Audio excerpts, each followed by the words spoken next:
ब्राह्मणी और तिल के बीच पंचतंत्र।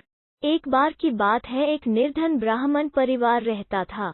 एक समय उनके यहाँ कुछ अतिथि आए।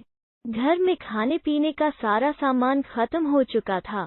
इसी बात को लेकर ब्राह्मण और ब्राह्मण पत्नी में यह बातचीत हो रही थी। ब्राह्मण, कल सुबह कर्क संक्रांति है, भिक्षा के लिए मैं दूसरे गांव जाऊंगा। वहां एक ब्राह्मण सूर्यदेव की तृप्ति के लिए कुछ दान करना चाहता है। पत्नी, तुझे तो भोजन योग्य अन्न कमाना भी नहीं आता। तेरी पत्नी होकर मैंने कभी सुख नहीं भोगा, मिष्टान नहीं खाए, वस्त्र और आभूषणों को तो बात ही क्या कहनी।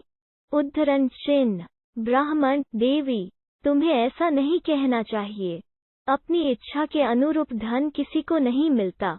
पेट भरने योग्य अन्न तो मैं भी ले ही आता हूँ। इससे अधिक की तृष्णा का त्याग कर दो।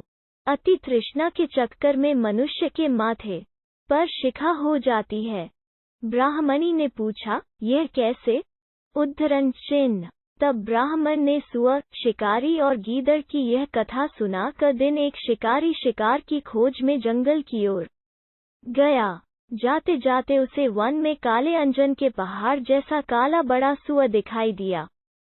उसे देखकर उसने अपने धनुष की प्रत्यंचा को कानों तक खींचकर निशाना मारा। निशाना ठीक स्थान पर लगा।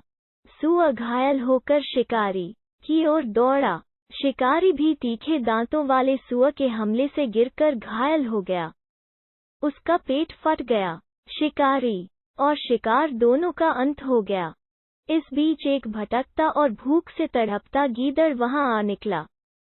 वहां सुअर और शिकारी दोनों को मरा देखकर वो सोचने लगा, आज दैववश बड़ा अच्छा भोजन मिला है। कई बार बिना विशेष उद्यम के ही अच्छा भोजन मिल जाता है। इसे पूर्व जन्मों का फल ही कहना चाहिए।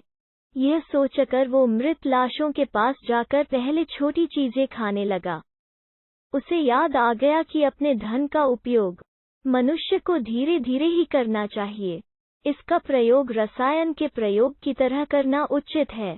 इस तरह अल्प से अल्प धन भी बहुत काल तक काम देता है। अतः इनका भोग मैं इस रीति से करूंगा कि बहुत दिन तक इनके उपभोग से ही मेरी प्राण यात्रा चलती रहे। यह सोचकर उसने निश्चय किया कि वो पहले धनुष की डोरी को खाएगा। उस समय धनुष की प्रत्यंचा चढ़ी हुई थी। उसकी डोरी कमान के दोनों सिरों पर कसकर बंधी हुई थी। गीदड़ ने डोरी को मुख में लेकर चबाया। चबाते ही वो डोरी बहुत वेग से टूट गई और धनुष के कोने का एक सिरा उसके माथे को भेदकर ऊपर निकला आया, मानो माथे पर शिखा निकल आई हो। इस प्रकार घायल होकर वो गीदड़ भी वहीं मर गया।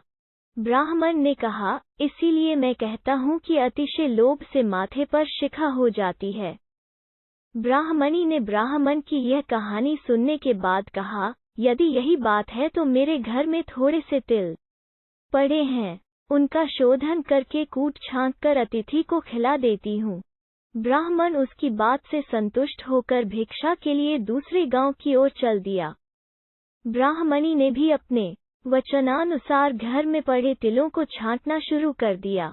छांट पर छोड़कर जब उसने तिलों को सुखाने के लिए धूप में फैलाया तो एक कुत्ते ने उन तिलों को मूत्र विष्ठा से खराब कर दिया।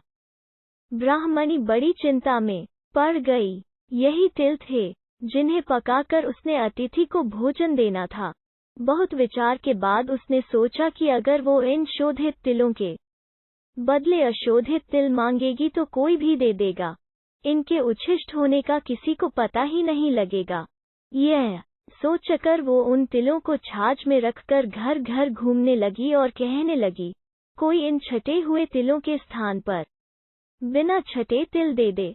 अचानक यह हुआ कि ब्राह्मणी तिलों को बेचने एक घर में पहुंच गई और कहने लगी कि बिना छटे हुए तिलों के स्थान पर छटे हुए तिलों को ले लो।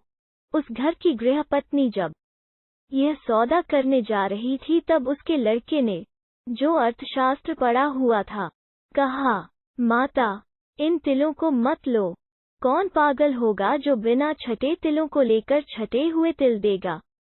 यह बात निष्कारण नहीं हो सकती। अवश्यमेव इन छठे तिलों में कोई दोष होगा। पुत्र के कहने से माता ने यह सौदा नहीं किया। सीख, बिन कारण कार्य नहीं।